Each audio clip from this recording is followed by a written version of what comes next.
क्या नज़ारे हैं, वाह। दिल्ली है 532, आगरा 332, तो हाईवे सटासट है, बस थोड़े गड्ढे जरूर हैं। ये लो जी, हो गया कल्याण, टायर फट गया। तो दोस्तों आज बज गए हैं 5:30 और रात को मैं इंदौर में रुका था होटल वैली विस्टा। अगोडा ने ही सजेस्ट किया था मुझे। मैं आज यहाँ से निकल रहा हूँ दिल्ली के लिए। सारी तैयारियाँ हो रखी हैं। अगर कल से कंपेयर किया जाए तो मैं कम से कम आधे घंटे लेट हूँ आज, बट देखो कैसे पहुँचते हैं, क्या पहुँचते हैं। निकलते हैं यहाँ से। कल रात में काफ़ी भटक गया था यहाँ पे इंदौर के अंदर ही, बट अब होपफुली मैं आराम से पहुँच जाऊँगा। चलो भाई, जय बजरंगबली।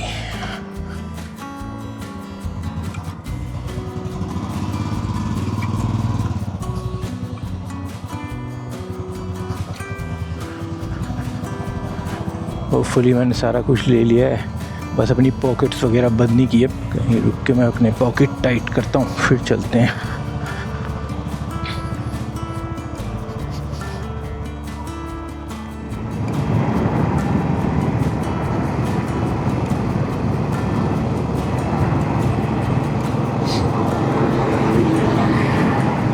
तो जैसा आपको मालूम ही है कि आज की मेरी जो राइड है वो है इंदौर से दिल्ली तक की।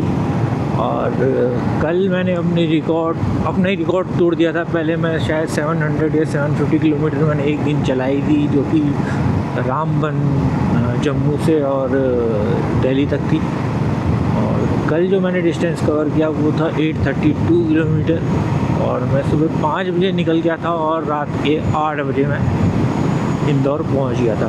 आज की राइड थोड़ा लेट शुरू हुई क्योंकि कल की शायद थकान थी। मैंने जल्दी निकलने की सोची थी क्योंकि फॉग की सिचुएशन हो सकती है। यहाँ भी बीच के शहरों में भी 1-2, ग्वालियर झांसी का मुझे पता नहीं, और दिल्ली में तो सर्टेनली है ही। आगरा दिल्ली में तो क्योंकि यमुना की वजह से यहाँ भी हल्की हल्की स्मॉग है। अभी फॉग है स्मॉग है मुझे नहीं पता। तो आज मैं आधे घंटे लेट शुरू हुआ था 5:30 बजे, और कल अभी मैं डिस्टेंस कवर कर पाया हूँ। अभी 7:30 होने वाले हैं और अभी मैं डिस्टेंस कवर कर पाया हूँ मुश्किल से 90 किलोमीटर, जबकि कल मैंने 2 घंटे में मॉर्निंग में 125 किलोमीटर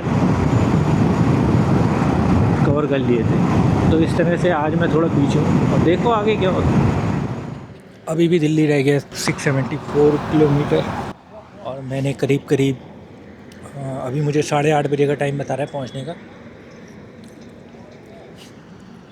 करीब 2 घंटे चलाने के बाद, 2 घंटे से भी ज़्यादा ही हो गया, मैंने यहाँ लिया ब्रेक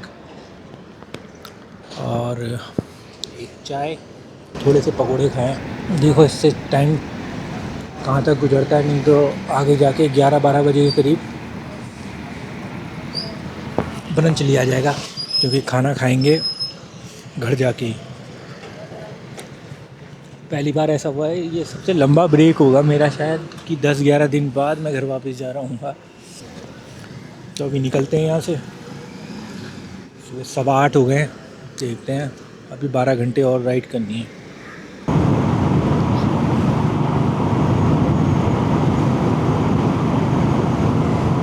अब निकली है धूप, क्योंकि यहाँ पे था कोहरा और फॉग।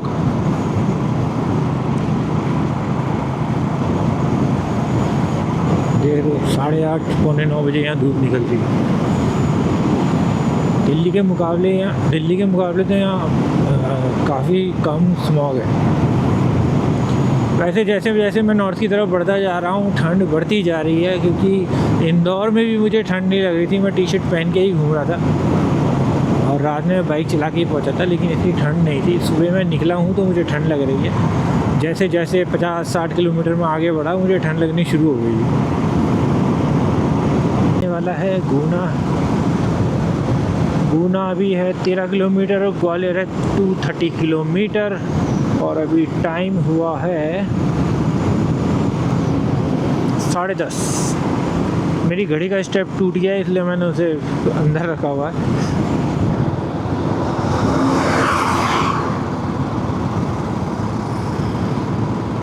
भाई हिमालय में बहुत सारे ऐसे एरिया हैं जो इस तरह से लगते हैं, लेकिन मुझे नहीं पता था कि एमपी में भी बहुत सारे एरिया हैं। हालांकि ये तो मुझे पता है कि बहुत सारे फॉरेस्ट हैं, थोड़ा हिली भी है, लेकिन ये बहुत सिमिलर से हैं।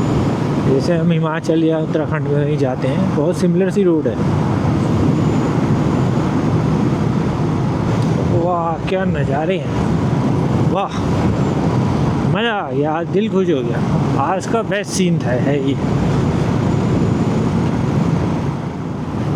अब यहाँ से दिल्ली का भी बोर्ड दिखाई देने लग गया है। दिल्ली है 532, आगरा 332।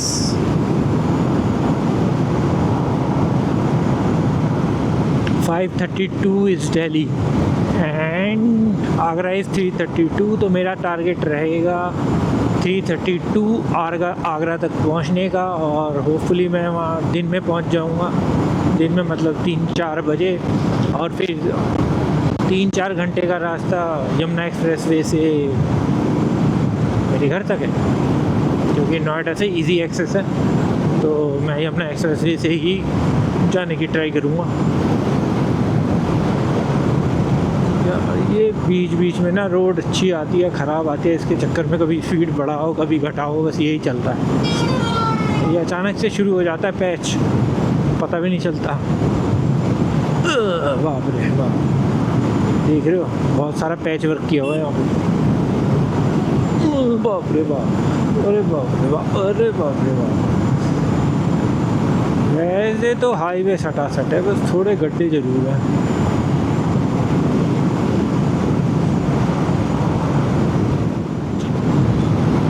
भाई ये गुना के पास कौन सा टेंपल है, बड़ा मस्त टेंपल बना हुआ है पहाड़ पे। कोई गुना से हो तो कमेंट करना, और इसमें बताना डिटेल। अच्छा कमेंट करोगे तो पता ही लग जाएगा कि कौन सा मंदिर है, तब तो डिटेल आदमी ढूंढ ही सकता है। लेकिन ऐसे लग रहा है कि उसमें पैदल जाने का रास्ता है या गाड़ी से जाना है।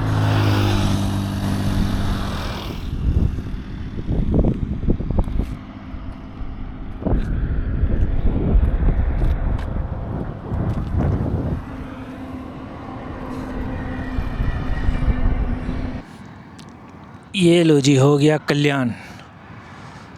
ये दिख रहा है, पूरा टायर फट गया, ये टायर फट गया है। और मैं हूँ अभी कहीं बीच में। ये जगह है गुना, पीछे 36 किलोमीटर रह गया है, शिवपुरी आगे 67 किलोमीटर है। आगे पीछे छोटे मोटे कस्बे हैं सारे। क्रॉस रोड वालों को फ़ोन तो किया है मैंने, अपनी करंट लोकेशन तो भेज दी है। अब वो कह रहे हैं कि आपको जहाँ तक भेजना है ये, यानी मैकेनिक की भी लोकेशन हमें भेजो। खैर जो भी है, देखो अब एक कोई भरत भाई मिल गए थे यहाँ पे, उनको बोला कि वहाँ पे जाके किसी मैकेनिक से मेरी बात करा देना, ताकि मैं उसकी लोकेशन वो कर सकूँ और लोकेशन उसे भेज सकूँ। देखो अब कब तक जवाब देते हैं वो। 1:45 बज गए और अभी भी मैं खड़ा हूँ भाई। पहले तो बात की, मैकेनिक से बात की, क्रॉस रोड में कंप्लेंट की, उन्होंने क्रेन वाले से बात की, फिर मुझसे दोनों की लोकेशन मांगी मेरी, और उसमें टाइम लग गया। अब जाके क्रेन वाला चलने को राज़ी हुआ है, जो है यहाँ से 35 किलोमीटर पीछे गुना से।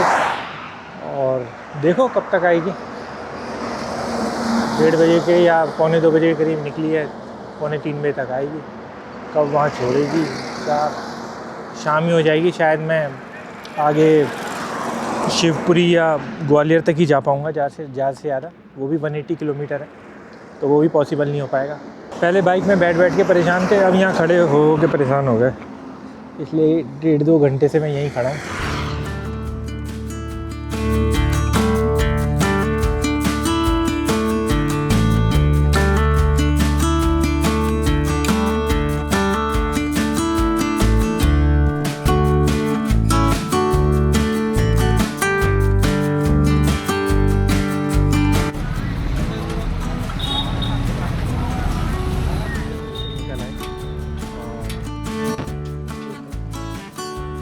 लो भाई, उसी स्पॉट से तो निकला है। ये है अन्ना स्पेयर पार्ट्स।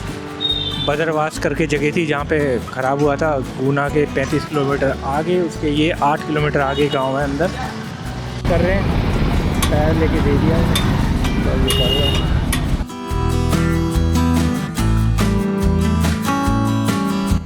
तो भाई ये है भदरवास। मैंने अपना टायर चेंज करा लिया है। अन्नो ऑटो सर्विस।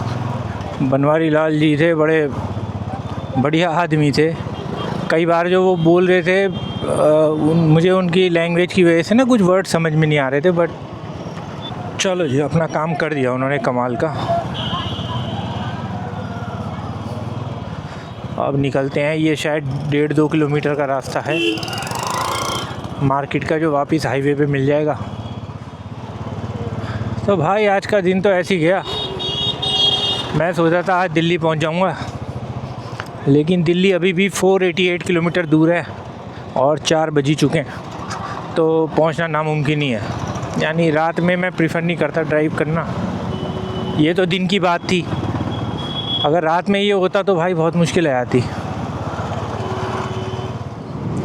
पंचर होने का एक कारण ये भी हो सकता है कि मैंने नोटिस नहीं किया, उसमें हवा कम थी, पंचर हो रखा था। तो मैं चले जा रहा था, तो और हेलमेट में ऑब्वियसली आवाज़ भी नहीं आई। और वो हाँ, जो मैकेनिक थे वो यही बोल रहे थे कि तुम आपने पंचर में चला दिया है, इसलिए वो कट गया है टायर।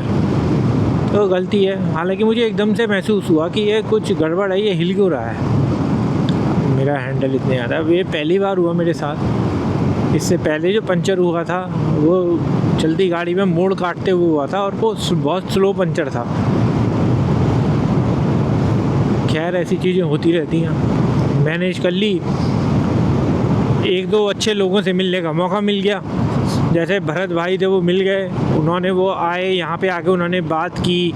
हालांकि मैं इनसे डायरेक्टली बात करता तो शायद मेरा कम लगता कुछ, क्योंकि ये इन्हें 2-3 चक्कर लगाने पड़ते हैं। यानी एक बार टायर निकाल के लाते, उसका पंचर बनाते, फिर ला के वहाँ पे लगा देते, पंचर के नया टायर लगा देते वहाँ पे। लेकिन मैंने क्रॉस रोड को फ़ोन किया, मैंने कहा यहाँ से ले जाएंगे कैसे, और क्योंकि जो भी मुझे मिल रहा था वो ये सजेस्ट कर रहा था भाई साहब इसे ले जाओ आगे, और मैं उसे चलाने के मूड में नहीं था कि भाई कौन रिस्क ले। क्योंकि उसके बाद थोड़ी सी जगह 8 किलोमीटर, लेकिन कम से कम 3 फ्लाईओवर है बीच में, तो उनमें चढ़ाना, पता चला रिम टेढ़ा हो गया, कुछ और गड़बड़ हो गई, तो फिर वो पता चला यहाँ नहीं मिलता। यहाँ जो चीज़ मिल रही है वही रिपेयर की जाए और आगे चला जाए। इसमें होते हैं वो इतने चालू होते हैं कि उन्हें पेमेंट चाहिए, सब कुछ चाहिए। और ये बेचारे जो मैकेनिक थे उन्होंने बहुत ही नॉमिनल पैसे लिए, और वो क्रेन वाले जो होते हैं वो इतने पैसे लेते हैं कि पूछो मत। पहले पेमेंट तो लग जाते हैं वो पहले ही।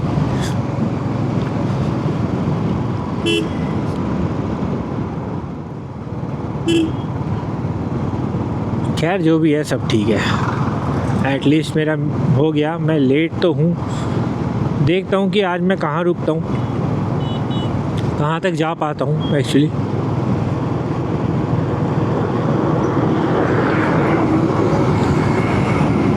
क्योंकि बीच की स्ट्रेच थोड़ी गड़बड़ सी है, गड़बड़ इन दी सेंस यार बहुत ट्रक चलते हैं इस रूट पे ना। ये अभी जाके ग्वालियर पे जाके जो है नेशनल हाईवे 44 पे मर्ज हो जाएगा। उसके बाद भाई साहब बहुत ट्रक है, बहुत।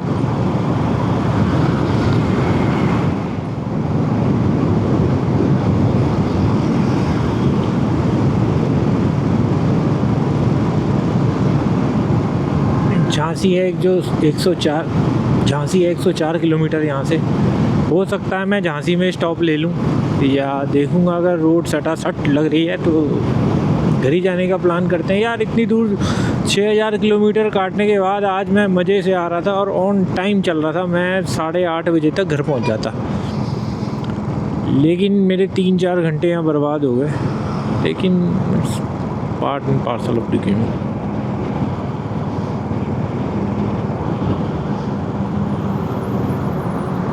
पटेल चौक पांडे। अरे भाई ये क्यों रोक लेते हैं चलते चलते।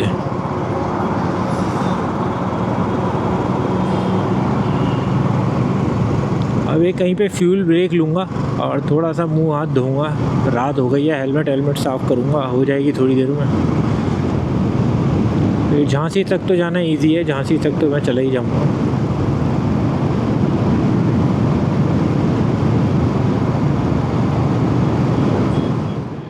गुड मॉर्निंग दोस्तों, ये है अपनी राइड का 13 दिन और यही लास्ट दिन होने वाला है। वैसे तो कल होना था लास्ट दिन हमारा, लेकिन आपको पता ही है कि गुना एंड शिवपुरी के बीच में एक पंचर हो गया। उसकी वजह से मेरे 3-4 घंटे बर्बाद हो गए। वैसे मुझे 8 साढ़े 8 बजे दिखा रहा था कि दिल्ली पहुंचने के। फिर जब मैं वापसी पंचर वगैरह या टायर चेंज कराने के बाद, टायर ही फट गया था, तो टायर चेंज कराने के बाद जब वापस दिल्ली के निकला तो मुझे 1 बजे का टाइम दिल्ली का दिखा रहा था। तो मैंने सोचा रात में इतनी लंबी ड्राइव करने से बेटर है कि यहीं स्टे ले लिया जाए और सुबह यहाँ से निकल लिया जाए। और अब मैं हो गया तैयार, लगभग 7 बजने वाले हैं और यहाँ से 5-6 घंटे का रास्ता है, शायद 7 घंटे लग जाए तो पहुँचते हैं दिल्ली। और ये कुछ रूम है, इतना ज़्यादा बढ़िया रूम तो नहीं है, स्पेशियस है बट इतना ज़्यादा बढ़िया रूम तो नहीं है। ये है होटल साया ग्वालियर में, ठीक ठाक है, काम चलाओ। क्योंकि मैं लेट हो गया था तो मुझे इससे बेटर कुछ मिला भी नहीं। आप सब सुबह की चाय पी रहे होंगे या नाश्ता कर रहे होंगे या ऑफिस जाने की तैयारी कर रहे होंगे, हो सकता है ऑफिस के लिए निकल भी ले गए हों। और मैं भी निकल गया हूँ ग्वालियर से अपने घर के लिए, दिल्ली के लिए।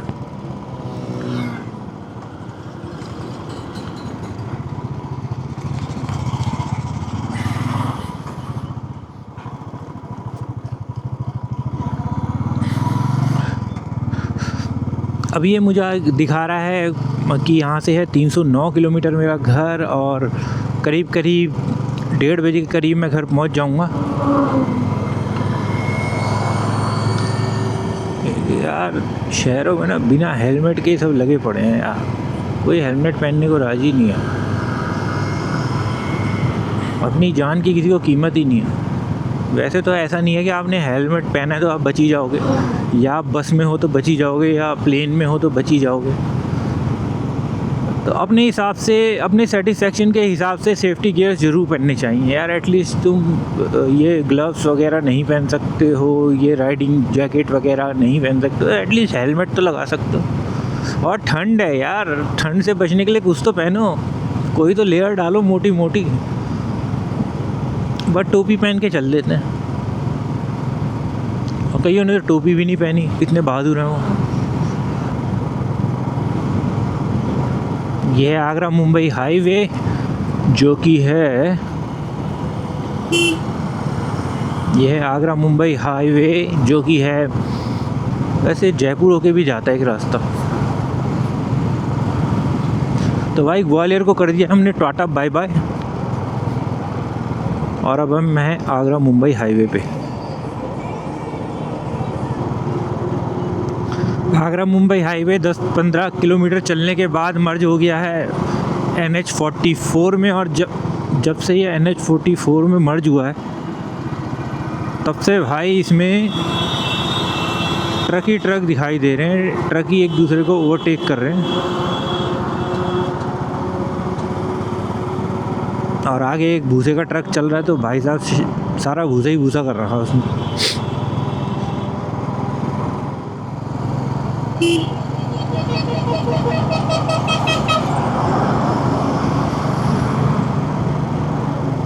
भाई मजबूरी है, इन ट्रकों के बीच में चलना पड़ रहा है, ख़त्म ही नहीं हो रहे हैं। पता नहीं कितनों को तो मैं ओवरटेक कर चुका हूँ और कितने अभी भी रह गए हैं। अरे भाई सभी अभी निकले हो क्या? कुछ तो यार रुक जाओ, खाना वाना खाओ, नाश्ता वाश्ता करो। ऐसी भी क्या जल्दी है?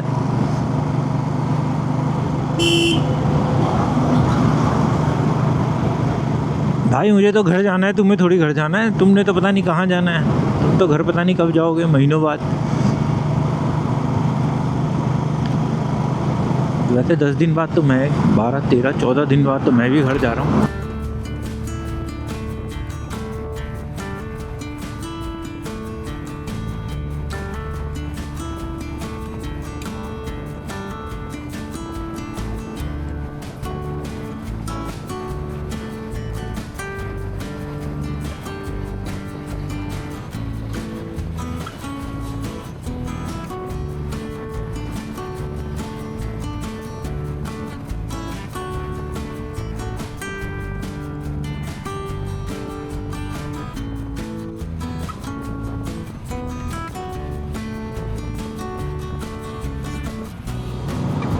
अभी जस्ट NH44 से आते हुए आगरा से पहले ही लेफ़्ट टर्न ये पूरा बाईपास टाइप का हो जाता है NH44 का, और मथुरा की तरफ चले आता है। मुझे यमुना एक्सप्रेस वे जाना था तो एक रास्ता ये था कि आगरा सिटी के अंदर में से चले आता और सीधा एक्सप्रेस वे निकल जाता कहीं से, क्योंकि अभी जो आगरा इनर रोड है वो कंप्लीट नहीं हुई है। मैंने कहा बाईपास से ही चलते हैं, सिटी के अंदर कौन घुसे। देखो भाई, फॉग, स्मॉग, सबका फुल नज़ारा शुरू हो गया है। ये आगरा बाईपास जो कि नेशनल हाईवे 44 है, और पहले शायद नेशनल हाईवे 2 था, क्योंकि हमेशा गूगल दोनों चीज़ें दिखाता है। देखो कितने सुंदर खेत हैं हाईवे के साइड में, बहुत ग्रीन है यार।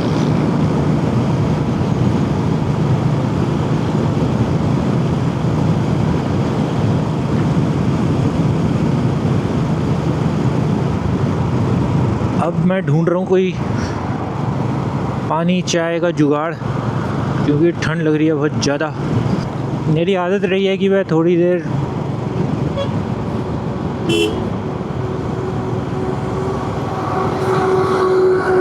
थोड़ी देर 100-200 किलोमीटर सुबह चलाने के बाद नाश्ता करता हूँ।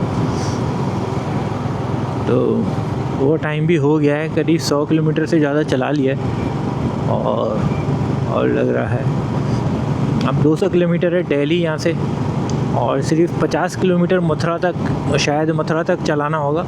उसके बाद तो मैं एक्सप्रेस वे के लिए कट ले लूँगा, अगर मिल गया, पता चल गया तो।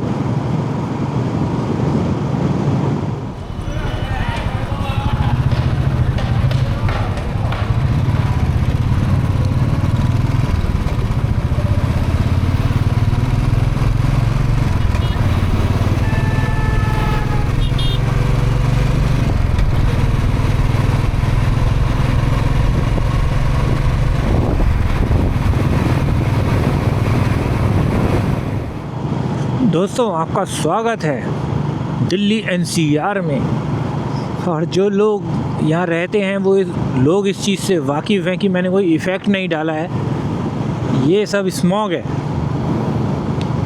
अभी 11:15 बज रहे हैं दिन के, और ये फॉग चल रहा है।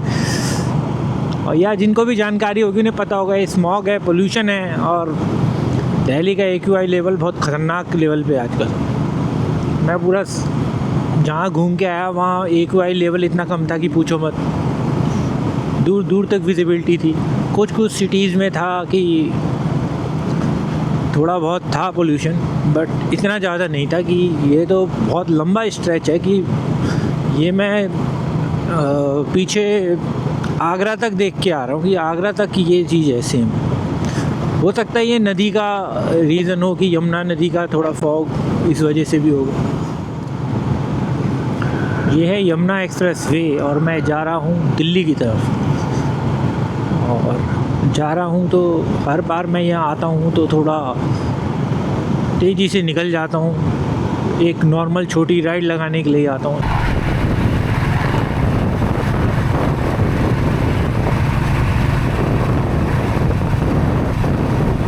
बड़ी एक रिलैक्स फीलिंग है, क्योंकि ये मेरी अब तक की सबसे लंबी राइड के बाद मैं घर जा रहा हूँ, जो थी करीब 6000 किलोमीटर के ऊपर।